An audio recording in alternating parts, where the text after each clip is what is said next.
Good morning. We are headed to grab some coffee, and there's like a French bakery that my neighbor told me about that said it's supposed to be really good. So I'm gonna go check that out and then sit down and get some editing done. I guess there's like a what do you call it? A fair going on that I saw getting set up last night in the square here. So yeah, that's kind of the agenda for tonight, is going to that fair. Beyond that, probably go to the beach, do some fishing, and just hang out with Max.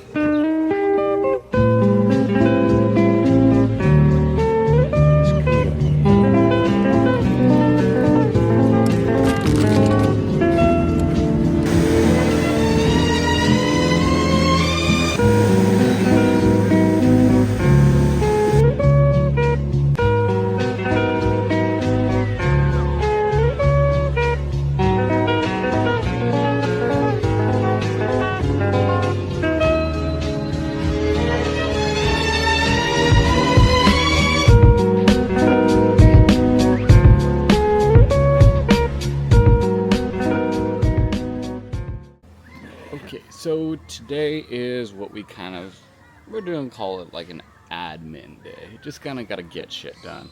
So I'm in a situation where my car is right-hand drive. So that being said, you can't drive through Costa Rica or Nicaragua for some reason. It's illegal. And so I have to find my way to get around Central America, essentially. And there's two options. That right there is Puerto Barrios. That's where I'm going to be hanging out, is Lake Atitlan down here. Guatemala City right there. So, from Guatemala City to Puerto Barrios is like 5 hours. And so I would drive from here to there, drop my car off, and then have to get on a bus back to here to fly to Cartagena. So it'll go on a ferry from here all the way to here, and I would fly that. That's option number one. Option number two is I drive from Guatemala here to Veracruz up there. So that to Veracruz.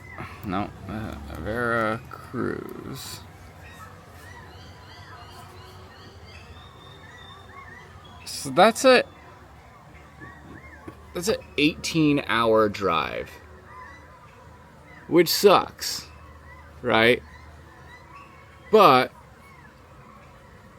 if I do that, then it avoids me having to do the whole like double backing from the port back to here on a bus. And I also just found out that I contacted 2 bus companies, and they're like, yeah, you can't bring your dog on the bus. I'm like, shit. So private transport was like $600, which doesn't really make sense. So I'm thinking what I'm gonna do is drive back up to Veracruz, which sucks. I gotta go back up north. But I think logistically it just makes the most sense, even though it's only 5 hours from Puerto Barrios back to the airport in Guatemala. So that's kind of the conundrum I'm trying to logistically figure out today. But I'm leaning towards just driving back up to Veracruz and shipping from there. And then the airport's just right there from the port, so it'd be easy for me to get to the airport with Max. So departure on a roll-on vessel sailing on March 15th, ETA in Cartagena March 22nd. So that's doing it row. Interesting. So yeah, that's the roll-on roll-off cost.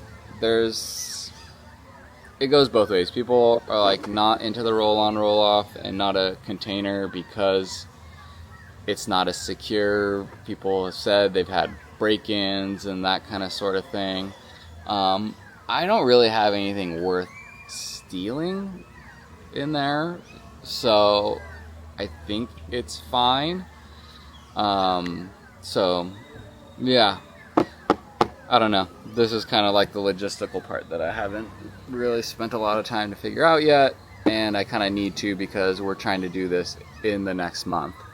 So need to get a spot secured on a boat. We're trying to leave sometime mid-March, I think, because we want to probably spend a week in Oaxaca and at least a week and a half in Guatemala. So that kind of gives us an extra like week and a half buffer in there before we have to get on our way south on the cargo and flying and booking tickets for Max and I.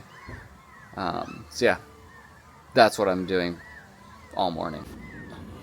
The other issue really is just this whole traveling with Max creates some of these problems where, you know, like it would be easy for just me to ship my car out of Puerto Barrios and take the bus back because there's no dog in that equation. And I love Max. I would quite literally die for Max.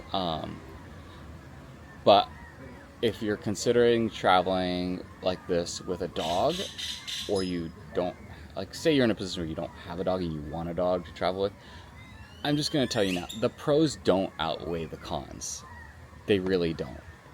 But I already have Max and I adore him and I love him. So he goes everywhere with me. So I have to accommodate that and pay the price for it. Some of the other things that are a factor with it is like, you know, I get invited to things, events, outings, and it's like, well, I have no one to watch him. Like, I can't just like leave him in the car forever. So, you know, some things I have to like really plan ahead and be like, okay, like, is this like a thing that I can find someone to watch him while I go do this activity in the city, or, you know, something like that. So just something to consider. I love Max. I'm very happy he's with me on this trip. But in another world, yes, I would be doing this trip without a dog or a pet in general. I guess maybe like a cat is easier because you could just leave it, but who likes cats? I mean, your rig's gonna smell like cat piss, and no, not happening.